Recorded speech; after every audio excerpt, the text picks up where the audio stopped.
नाम है गुंजन। फुर्सत के लम्हों में शब्दों को बुनती हूँ और उन्हीं शब्दों को हर रविवार की सुबह आप तक पहुँचाने की कोशिश करूँगी। हमारी रचना को सुनने के लिए प्लीज़ सब्सक्राइब ज़रूर कीजिएगा और अगर पसंद आए तो लाइक शेयर भी ज़रूर कीजिएगा। आज की कहानी का शीर्षक है पड़ाव। आज मोहन जी का जन्मदिन था।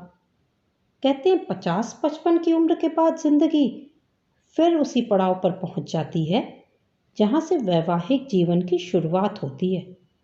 बच्चे बड़े होकर अपनी जिंदगी में खो जाते हैं, पति पत्नी अकेले रह जाते हैं। बस इसी एहसास को जीने की ख्वाहिश लिए मोहन जी ने भी इस साल 55 वर्ष की उम्र पूरी कर ली। उनकी पत्नी राधा ने 53 सावन देख लिए। वैसे पिछले 20-22 सालों से तो सावन सूखा ही जा रहा था। प्रेम की बारिश ही न हो पा रही थी। घर गृहस्थी बच्चों की परवरिश ने प्रेम की धरती को सूखा कर दिया था। वैसे कभी कभी कोई बादल का टुकड़ा आकर दोनों पर कुछ बूंदें डाल जाता, पर पूरा भीगने को तरस कर रह जाते। उम्र 55 की, दिल बचपन का। मोहन जी ने आज से अपनी जिंदगी की नई पारी शुरू करने का मन बना लिया। बच्चे बड़े होकर बाहर पढ़ने चले गए। घर में रह गए राधा और मोहन जी। वैसे राधा भी कम रोमांटिक नहीं थी। फिल्मों से देखकर इश्क फरमाने के बहुत से तरीके सीख रखे थे उन्होंने।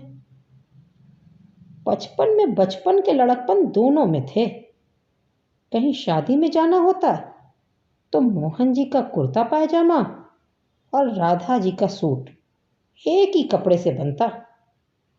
अब शादी का संगीत हो और राधा मोहन न नाचे, ये कैसे हो सकता।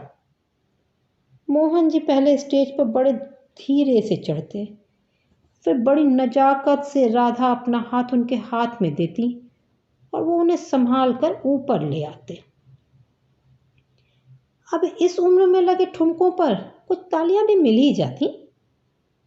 उस दिन राधा जी के भतीजे की संगीत पार्टी में जैसे ही मोहन जी ने पहला ठुमका लगाया, कमर ही लचक गई।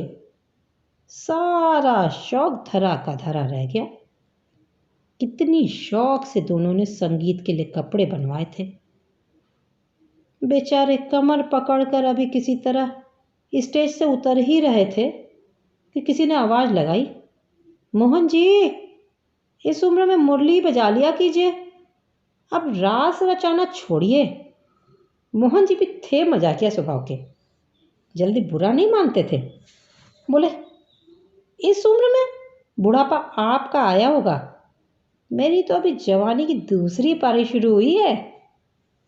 वो तो यूं ही आज जरा हो गया, कल तक देखिएगा हमें बारात में कैसा नाचते हैं। कह तो दिया मोहन जी ने, लेकिन कमर ने ऐसा धोखा दिया कि नाचना तो दूर, बारात में भी न जा सके। अकेले कमरे में पड़े रहे बेचारे। मोहन जी को कमर से ज्यादा दर्द कपड़ों को देखकर हो रहा था। कितनी तैयारी की थी, आखिर ससुराल की शादी थी और वो ठहरे दामाद। सब पड़ा रह गया। किसी तरह 3-4 दिन बाद ठीक होकर घर आ गए। आज कई दिनों की छुट्टी के बाद मोहन जी ऑफिस गए थे। लौटे तो कुछ उदास लग रहे थे।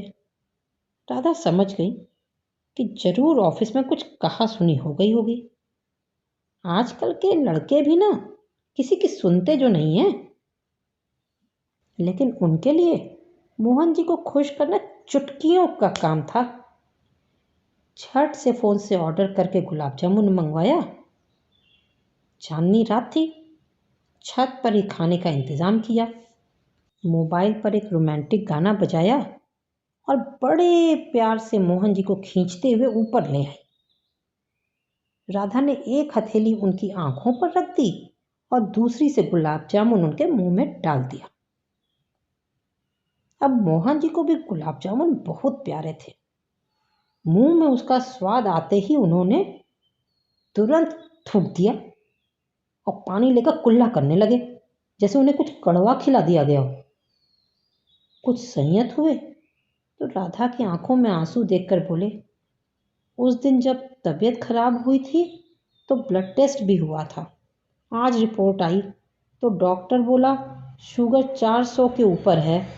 इस उम्र में ये ठीक नहीं। अगर खाने पर कंट्रोल नहीं किया तो आंख और किडनी पर असर हो जाएगा।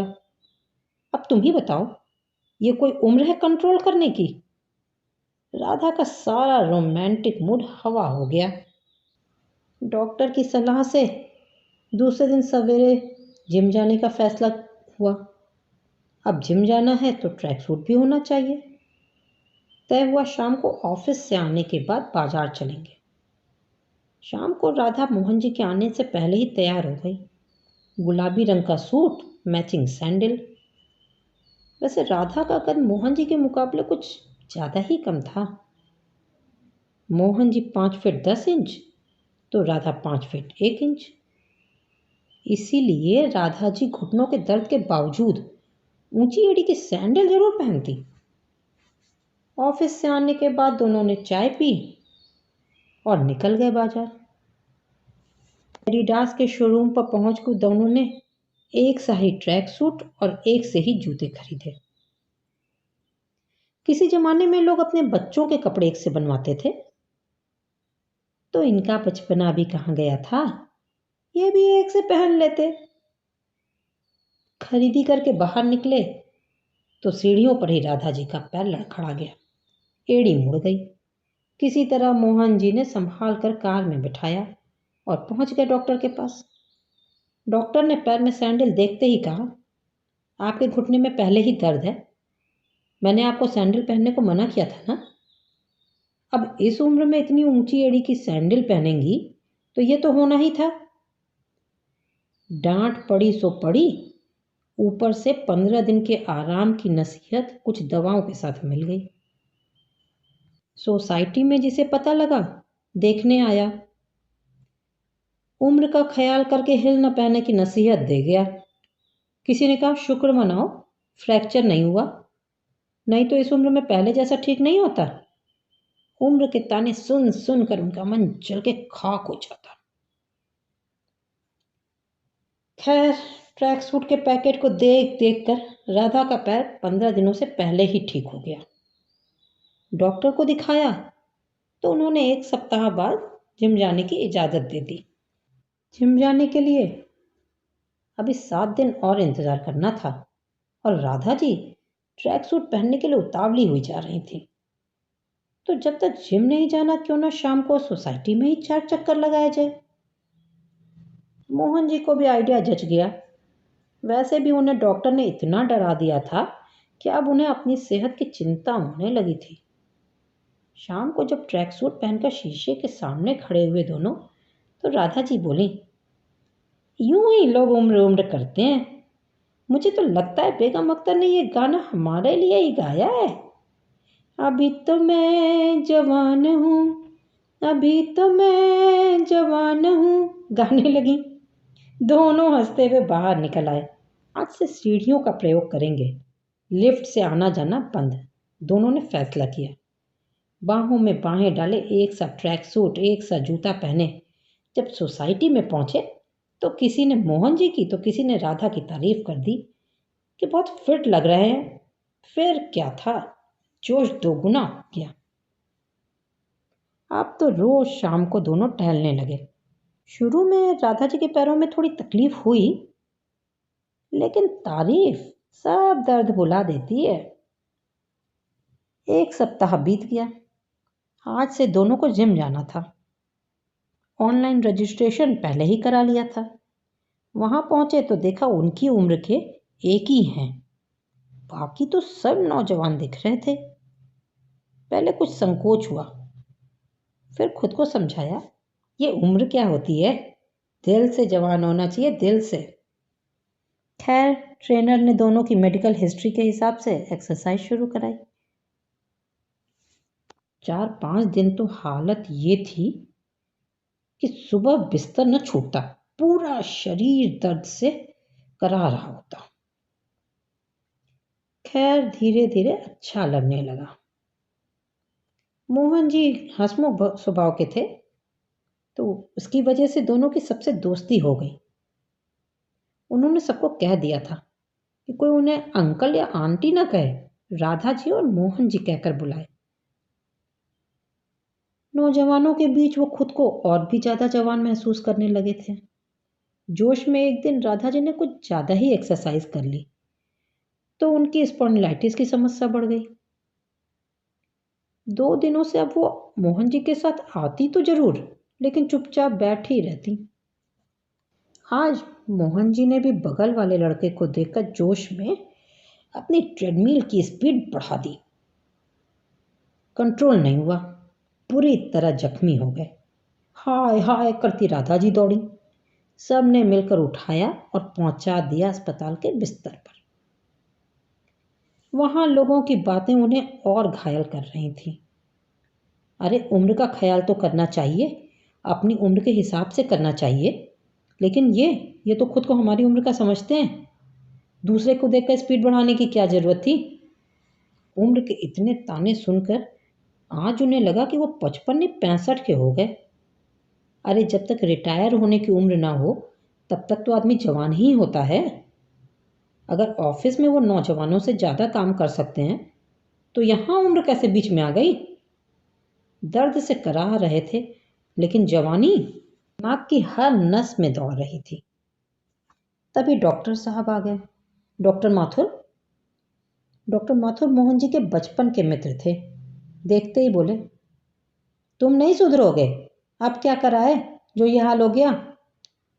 ले गए अंदर, एक्सरे हुआ, पता चला जांघ के पास से पैर की हड्डी टूटी है, ऑपरेशन करना पड़ेगा। टेस्टिंग हुई तो बीपी शुगर सब हाई था। कंट्रोल हुआ तो ऑपरेशन भी हो गया। दोस्त के लिए डॉक्टर माथुर ने बहुत मेहनत की थी, लेकिन उन्हें मोहन जी पे गुस्सा भी बहुत आ रहा था। अस्पताल में तो प्रेम से रखा उन्हें, लेकिन डिस्चार्ज के वक्त अच्छे से क्लास ली उनकी। बोले कब समझ आएगी तुम्हें, अब अगर ऐसी हालत हो तो मेरे पास मत आना। 55 की उम्र हो गई लेकिन बचपना नहीं गया। हर चीज अपनी उम्र से अच्छी लगती है। ये जो तुम करते हो ना, ये तुम्हें शोभा नहीं देता। सभी पीठ पीछे हंसते हैं और तुम उनके मनोरंजन के पात्र बने रहो, इसलिए तुम्हारी मुंह पर तारीफ कर देते हैं। वैसे बुरा मत मानिएगा भाभी जी, पर आप भी ना इसकी बेवकूफ़ी में पूरा साथ देती हैं। इस उम्र में पैर में रॉड पड़ गई, अब पहले जैसा तो हो नहीं सकता, सारी जिंदगी के लिए हो गया। बीच में ही मोहन जी बोल पड़े, सुन माथुर, तू सब बोल, मैं सुन लूंगा। तू जैसा कहेगा मैं सब मानूंगा, लेकिन मुझे ये उम्र के ताने मत दे। और राधा जी की तरफ मुड़कर गाने लगे, ओ मेरी जोरा जबी तुझे मालूम नहीं। डॉक्टर माथुर ने अपना माथा ठूंका, ये कभी नहीं सुधरेगा, और सब हंसने लगे। आपको मेरी ये कहानी कैसी लगी कमेंट जरूर करिएगा। Thank you.